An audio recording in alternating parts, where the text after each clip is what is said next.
Hey everybody, welcome to episode 1 of Real Motherhood. I am so excited to have you guys on this journey with me of just being a mother and just talking about topics that are a little taboo and that aren't talked about very much in our motherhood community, I guess you could say. I am just beyond excited and thrilled to be here. So today, as I said in the an introductory video, I guess, that I did last week, I have not planned this out. I have done like 7 takes of this video up to this point, and I told myself this is the last one, so what you get on this one is what you get. I want it to be real. I want it to be non-scripted. I want it to be from the heart. I want it not to be perfect, because I don't want people to look at my life and feel like they can never measure up. I don't want to look like this unrealistic image of a mom, because I am far from perfect. I make mistakes like every mama out there. I do not have it all together, and that's why I want this to be so real and so raw and just so natural. Like, what you get is what you get, and if it's a mess, I apologize. If I'm stumbling over topics and nothing makes sense, I apologize. But I really just want to be real with you guys. That's why I'm calling this Real Motherhood, and I just want to go with whatever I feel like we need to go with. So I'm going to introduce myself a little bit though, because not all of you know me. My name is Jaci Jenner. I am 23 years old. I was born and raised in Michigan. I moved to Indiana my 8th grade year of middle school, and I've been here ever since. I am married to my husband, Tyler. We've been married for 4.5 years, actually yesterday. We have 2 anniversaries.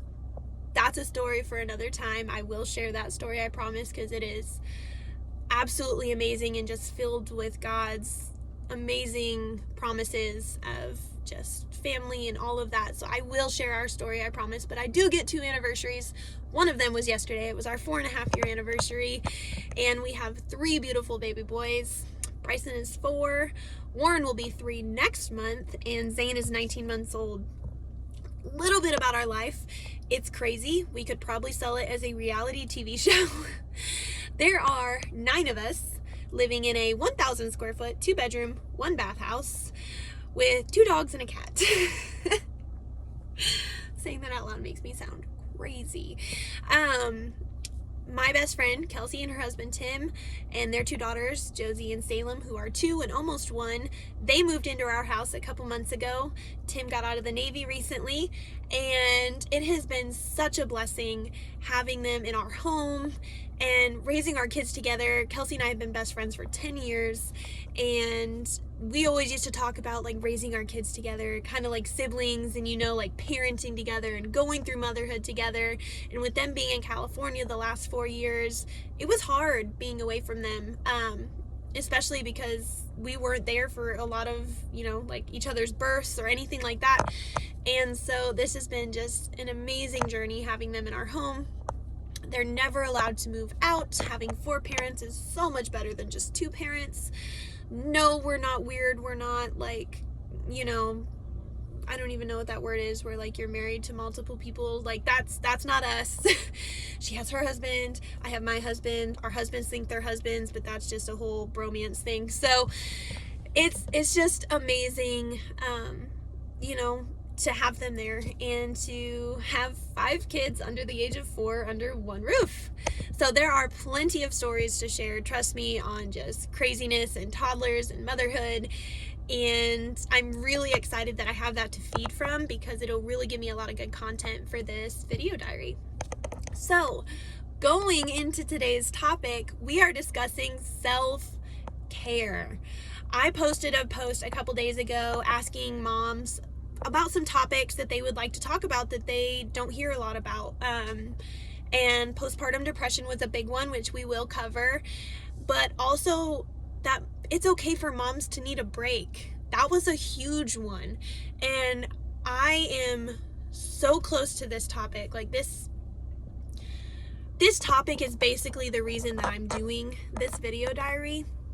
And so it's so important to me to talk about this in the first video, because without self-care, you can't give your kids what they need from you unless you take care of yourself first. So I want to be really careful with how I talk about this, because I don't want anyone to think that they're horrible moms if they never get a break. That's not true, because some moms, in some cases, if you're a single mom, especially if you don't have a very big village that helps you raise your kids, if you don't have family close by, it's a lot harder to get alone time, to have self-care.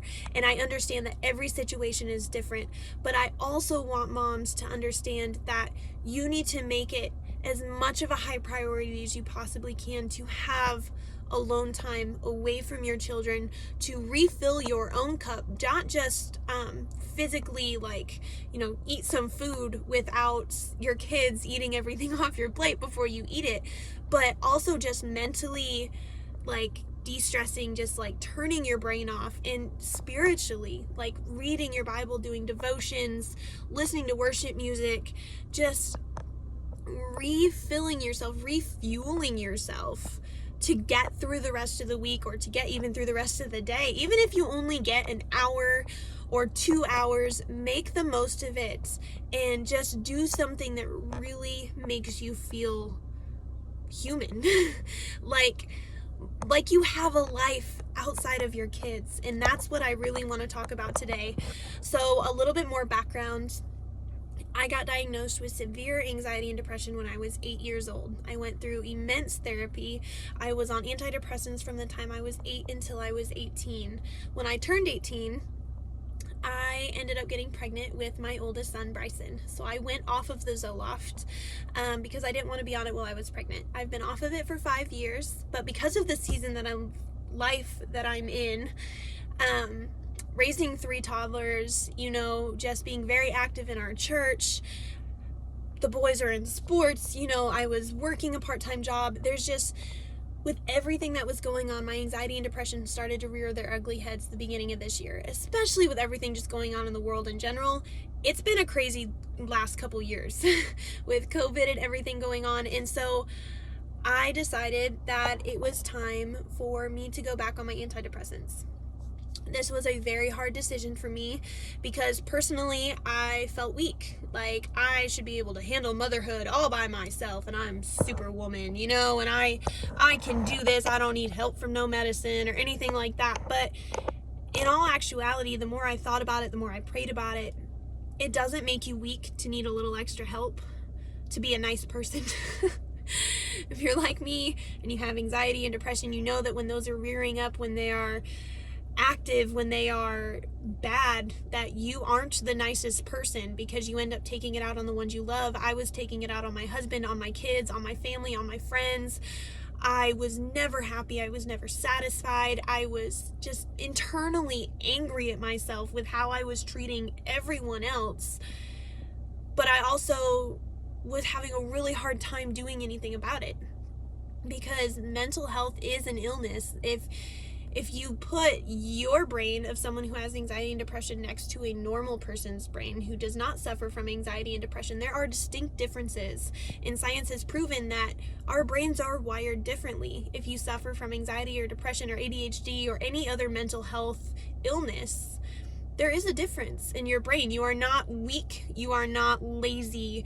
You are not unwilling to deal with your issues. There really is a distinct difference, and it doesn't make you any less than someone else to have that difference in your brain. You're just wired differently, and so it's okay to need help. So I really want to make sure that any mamas out there that are on medication to make you a better mama or a better person, you are not alone. You are not less than someone else. You are amazing, and you are strong for admitting that you need that little bit of extra help to be a nice person. Okay, so I just want to go there with that. So a couple weeks ago, I started my medication again. I started going to therapy again, which has been a huge lifesaver. If you are a mama that is not in therapy, I recommend that you go to therapy. That does also not make you a weak person. It gives you someone to vent to, especially mothers of small children. And I personally don't have teenagers, but being a teenager myself not too long ago, I know that mothers of teenagers probably need to vent just as much as mothers of toddlers. So if you really are in therapy, like, I recommend, even if it's not a therapist, to just find someone that you really trust, that you can just lay it all out on the table with. Talking about it and just word vomiting everything that's on your mind over someone you trust really just like helps empty your brain. And so in my therapy, we have been talking about self-care a lot. We have discovered that my stress and anxiety and my depression are directly related to my environmental factors around me. So if my kids are in a good mood, I'm in a good mood. If my kids are not in a good mood, I am not in a good mood. If my house is a mess, I am not in a good mood. If everything is kind of orderly in my house, I am in a good mood. And so my stress and anxiety is directly related to what's going on around me. If I'm in a very happy, uplifting, upbeat environment, I'm happy and upbeat. I'm an empathetic feeler. And so if I'm around someone who's sad and depressed, I will also be sad and depressed. And so being aware of that is really important.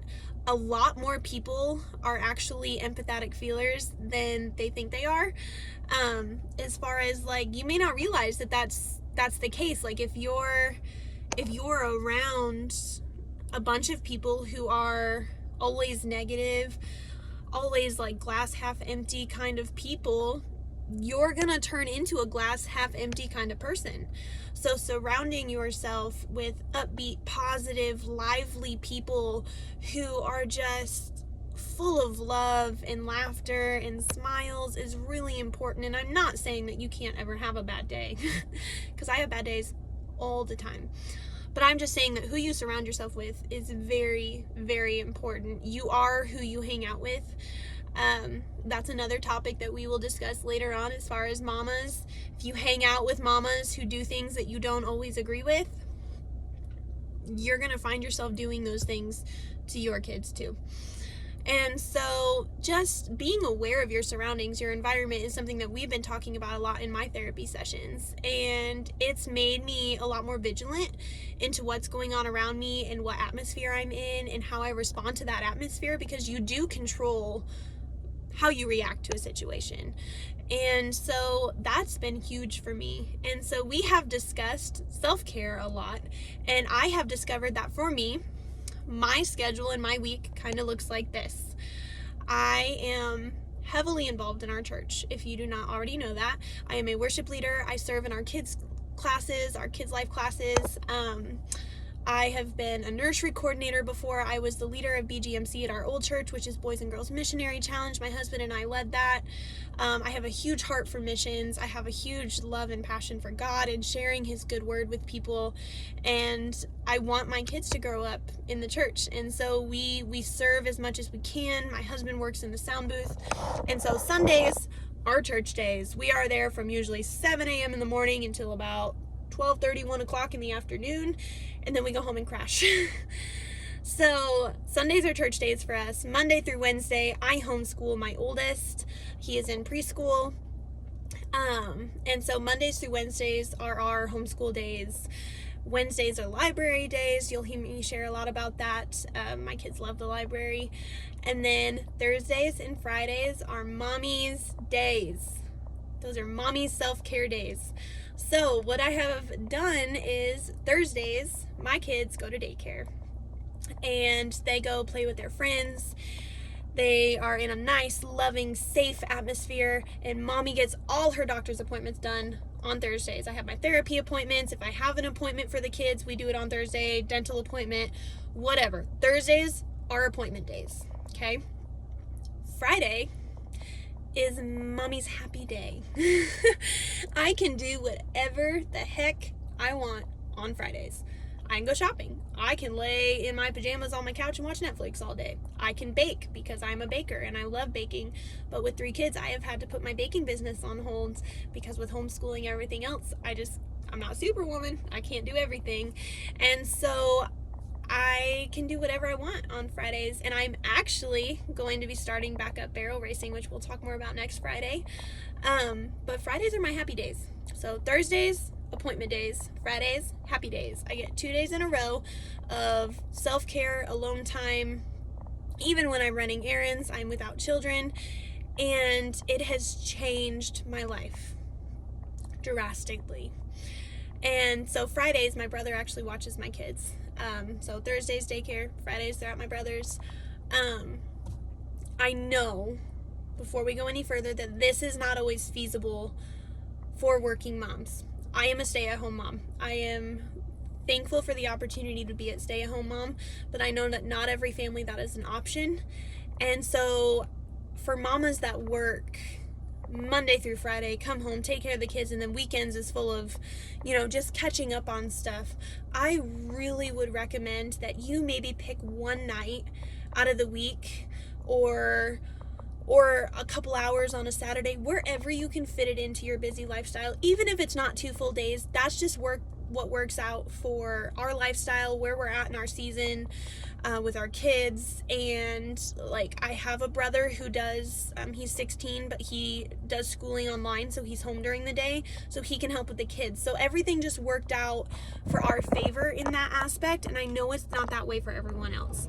And so I really don't want anyone to feel like, oh, well, this isn't feasible for me. Sit down, look at your schedule, and sorry, I'm turning on the air because I'm getting really hot in the sweater. The sun is like shining down on me, and okay.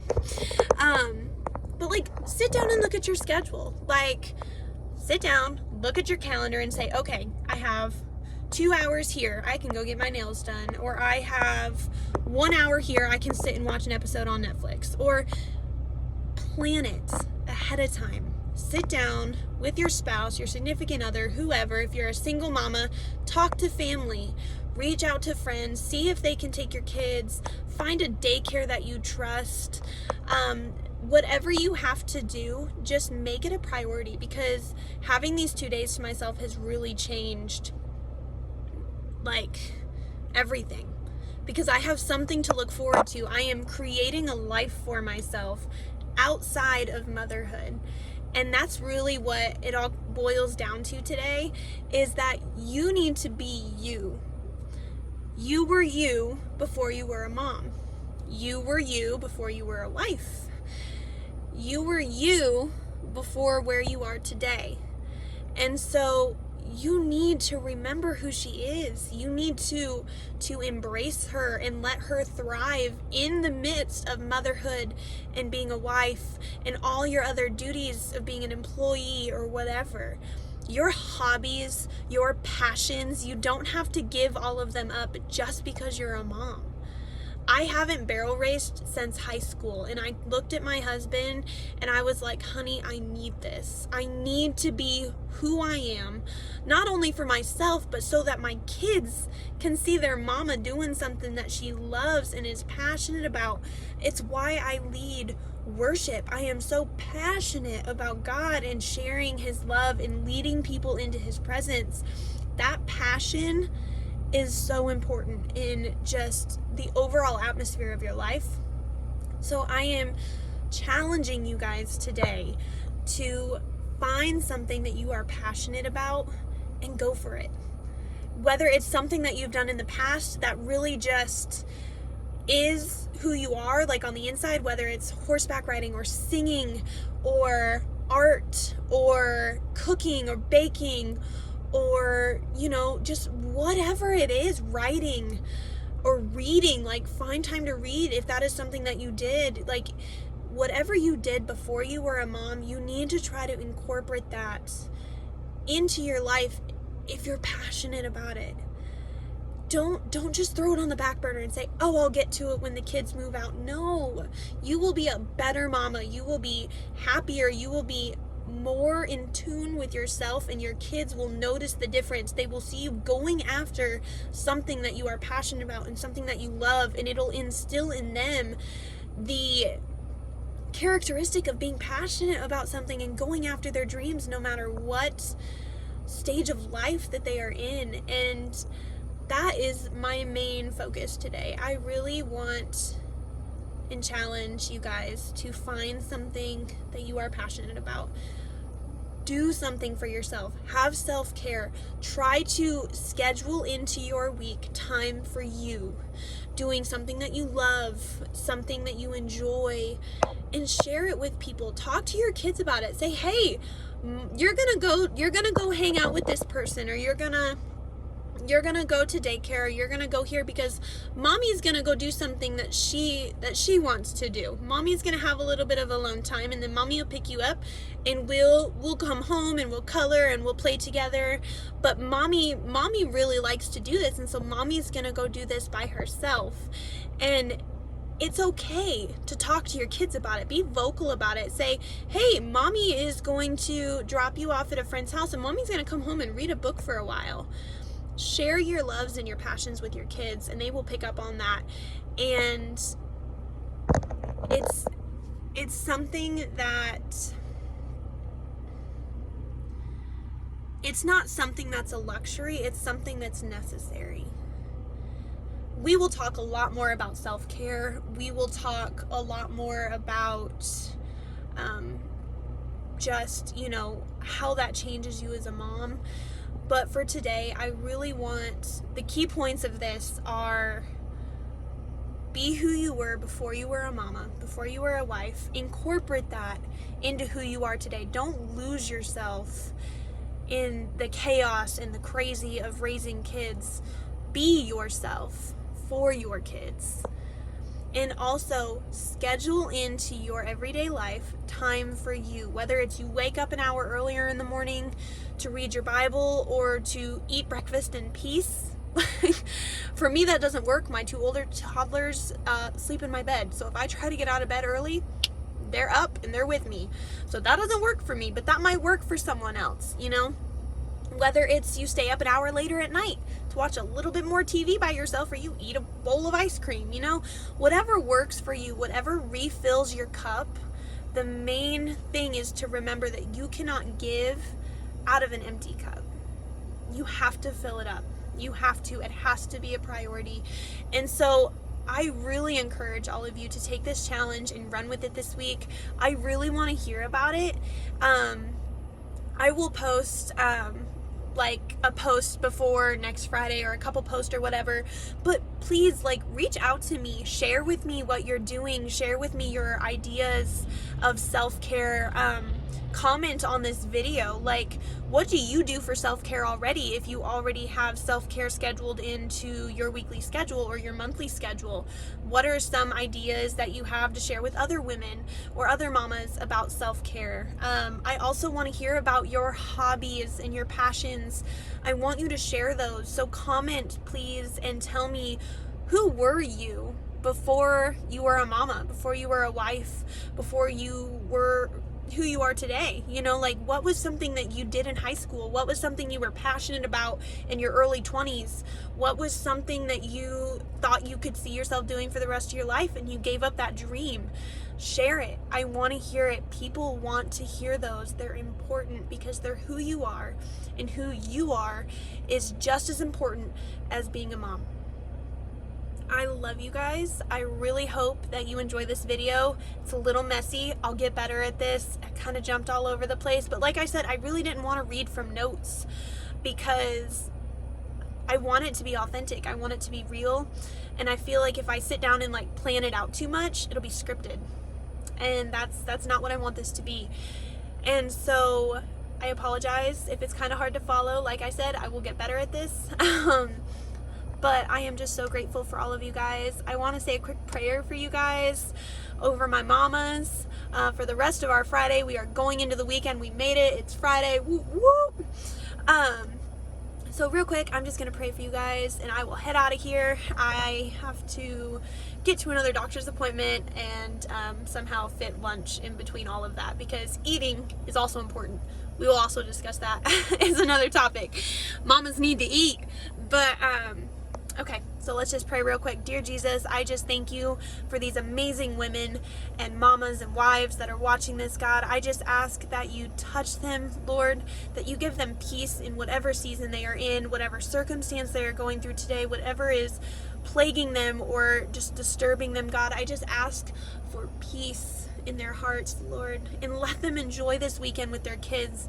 Let them not look at their kids and just think, oh, when it's bedtime, because I think that way more often than I want to admit, God. But I just ask that we look at our children today and we are just blessed and thankful and excited to be able to spend time with them and to just breathe life into them, God. And I just thank you for this opportunity to walk alongside these women.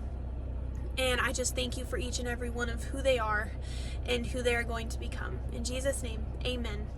I love you, ladies. I will see you next Friday. Be on the lookout for some interactive posts throughout the week.